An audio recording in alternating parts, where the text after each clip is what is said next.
Welcome to the Real News Network. I'm Paul Jay, and this is Reality Asserts Itself. We're continuing our series of interviews with the former Baltimore Black Panther, Eddie Conway. And in his book, Martial Law, The Life and Times of a Baltimore Black Panther, after spending a great deal of time in solitary confinement, Eddie, in his book, writes this, a book I should add that was written while he was in prison. The time in the hole had forced me to quiet reflection and contemplation. I resolved to never give up my struggle for freedom for me or my people, so the penitentiary represented to me just another level of struggle. Now joining us again in the studio is Eddie Conway. Thanks for joining us again. Okay. You write here, on the part I just quoted about continuing the struggle, and elsewhere in a few other places, you write about the decision, it's almost a decision in a sense, to defend your humanity. I mean, if prison's anything, it's about dehumanizing people. And you don't get dehumanized. I mean, even after 44 years, I know when I'm around, when other people meet you and they ask you, how are you so calm? Why aren't you furious and bitter? Why aren't you? Or are you? Well, sometimes I question that myself, but no, I'm actually not. I think at early on, I decided, well, the first thing was that there was a line in the sand as far as I was concerned. And my position was that if the police didn't bother me, I wasn't going to bother them. It took us 7 years to reach the agreement. Yes, the guards. It took us 7 years to reach that agreement, and finally they decided, well, okay, we're not going to bother you. And at that point, then I decided that I could move away from the combat mode, and that's pretty much how I seen it. Initially, when I went into prison, and I just have to kind of like give you an example. The very first day I got into prison, I sat down in the mess hall to eat, and they made everybody get up and leave, and I hadn't even finished my food, so I continued to eat. And they gathered around me and threatened to attack me because I wasn't leaving. And other prisoners came to my assistant and demanded that I be allowed to eat. And I couldn't figure out why you would give a person a plate of food and then halfway through the meal you would just bang on the table and say, "Get up, let's go." Now, just let me set some context from the book. This is at a time when there's about at least 40 people that are in the Panthers, maybe another 100 want to join the Panthers, and you're considered, one of the important leaders from the Panthers from this region. So there's a kind of a drama even the moment you get there. Yeah, so at that point, I basically decided that, well, okay, y'all are not going to treat me like an animal. And we went back and forth with that until such time that we finally had an agreement that they wouldn't treat me like an animal and they would treat me like a human being.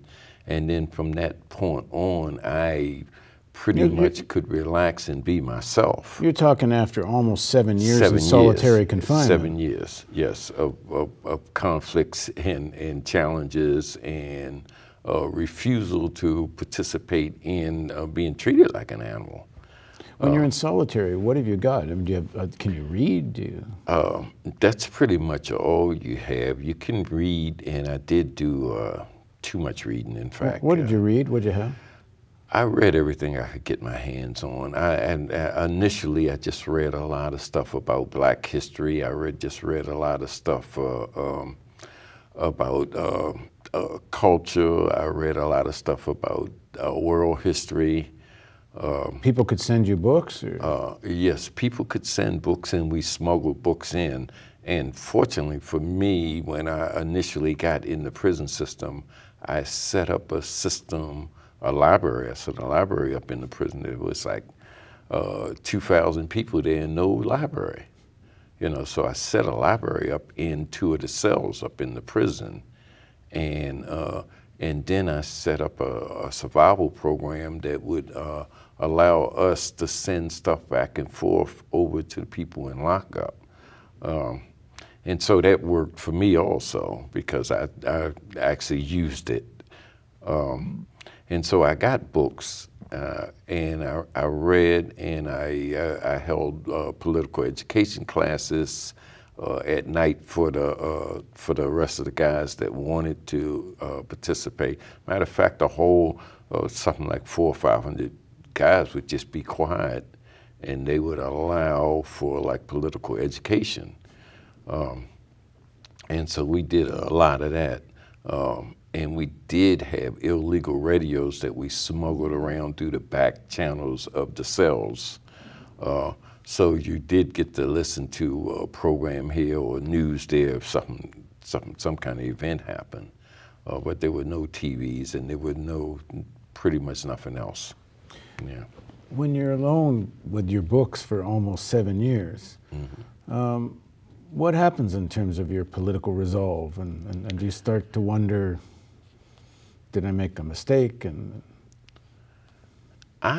well, you know, for me, I really took advantage of it, and I think I studied history. I studied other people's struggles. I studied people's writings and teachings, and I got a chance to look at people that at that time I thought. Who made an impression on you? Well, I was always impressed by Che Guevara. I was always impressed by Fidel Castro, Mao, Lumumba. I was even at that time impressed by Jomo Kenyatta, Kwame Nkrumah. At that time, I was looking at what was going on with the PLO, what was going on in Mozambique, Angola. I was looking at the struggles that were going, obviously, in Vietnam. You know, just basically in Europe, in Italy, in Belfast, etc. I was just looking at what was going on in terms of all of those conflicts, and basically I was studying history. And at some point, I think I got to the point where I just started looking beyond those struggles to try to see back in the past what happened that caused those struggles to happen, what happened that created those conflicts between those people. And so I end up actually studying history, and I kind of consider myself a student of history now, even though it's just on the surface. So while you're in solitary for this almost 7 years, you're in and out, like you have a stretch and then you go and something happens and they throw you back in. Yeah. And while this is all happening, you're actually organizing a local Black Panther organization in the prison. Yes, and a prisoners' labor union. What happened with the union? It was an attempt to organize a straightforward union, wasn't it? Yeah, we did. We actually organized the union. The organizing was successful. The allowance of it to exist wasn't. That was one of the reasons they created the little gang to kind of like disrupt that organizing. Yeah, we talked about this in the last segment, a gang of sort of young street gang people that were used by the prison authorities to oppose the political organizing. Yeah, and eventually they locked up all the union leaders, the union organizers, which of course, obviously I was one of them, and they shut down the union because we had followed all the rules, we had followed all the regulations, there was no conflict, we met the criteria, we were accepted by the union, the 1199E, we had an outside board. That's a SEIU. Yeah, and we actually had a charter, a constitution in there, and we had met all the guidelines, and we had a significant amount of the population had actually signed up for the union, so we even qualified in terms of numbers. And at that point, they created an incident. They being the prison authorities. Yeah, the prison authorities created an incident, and initially we couldn't understand why or what was going on. But they at that time then there was actually junkies in the prison population, and they had them climb up to on the walls inside the prison at the top of the windows and created a security conflict. They weren't going anywhere, but they were just hanging up in the kind of like the rafters up in the ceiling. And of course it was detrimental because one of them had fell off. It was like 5 stories and concrete on the ground. They would have actually injured themselves. But we couldn't figure out why these junkies were doing that. And of course they used that to lock everybody up, lock the prison down, and we couldn't figure out what it was about, but they said that they were up there to support the union. Well, we know they weren't. They never signed up for the union. They were worrying about getting their drugs. The administration was giving them drugs, and they used them to kind of like bar out outside. We had a congressman, Perrin Mitchell, in fact. He was our outside advisor. We had the person that owned the woman that owned the black radio stations in Maryland. She was our advisor. We had 2 other high-profile representatives, in addition to the president of the 1199E union.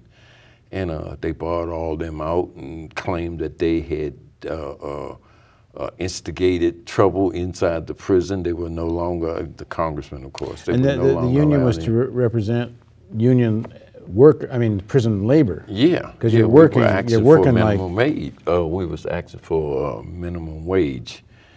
And, you know, and we thought that was the best way to have prison reform. We thought that, okay, you know, we didn't want to riot like they did in Attica. We didn't want to have practice guerrilla warfare like they were doing in California with George Jackson. We figured that the best way to get prison reform was to get a minimum wage. And what they did is they locked up the leaders of the union. They locked, and they disbanded the union, and they made it an illegal act to have any union materials or to organize any union in the future. Yeah. From the day you got there, practically, you didn't follow the maxim, from what I've understood, which is shut your mouth and get along and do your time. You're organizing almost constantly. What is that in you? I mean, you would have had an easier time, one would think, if you had shut your mouth and done your time. Well, I guess there was a point, and it goes all the way back to probably one of our first interviews, a point in Europe where I realized that there was a problem here in America, and a problem in a sense of how we were treated. Just to remind people, you were in the Army in Germany for 3 years in Europe. Yeah, and at that point I decided to come and try to help straighten that problem out. And the more I worked on it, the worse it appeared. The more I studied it, the more frightening it was. And I realized that we really had a serious problem. And it extended all the way into the prison system. But you don't ever waver. Like, you set yourself down this course and you don't waver. And I mean, you were married, and to some extent the marriage breaks up, I understand from the book, partly about the extent of your political commitment. Yeah. You had a son who you didn't get to see much of. Yeah. Well, I think it's, for me, it was a sense of consciousness, and it was a sense that my family was the world, and that my family was larger than my individual family members, and that somebody had to have some responsibility in terms of challenging what was happening to us. You know, and I think all throughout history there's always been people like that. And I guess that it just fell upon my shoulders at some point. Kind of late in life, but, you know, because I was like 21 or something when it finally dawned on me that there was problems. Yeah. But lots of people know there's problems, but they don't stick their neck out and make the commitment for change that you have. That's probably true because, like you say, I mean, a lot of people want to be safe, you know. I think the one thing, you know, especially, I think probably putting me in prison was probably one of the things that just aggravated that whole situation for me because I did not want to be, and I can't even believe that there was any kind of way I would have ever accepted being treated like an animal. Didn't want to be dehumanized. I wasn't. I was a grown man, and I looked at humans, you know, as people that should be valued and respected, and I just didn't understand how that kind of abuse could happen, either outside in the community or even in the prison system, and it was just nothing that I was going to tolerate. Okay, we'll continue. Please join us for the next part of our series of interviews with Eddie Conway on Reality Asserts Itself on the Real News Network.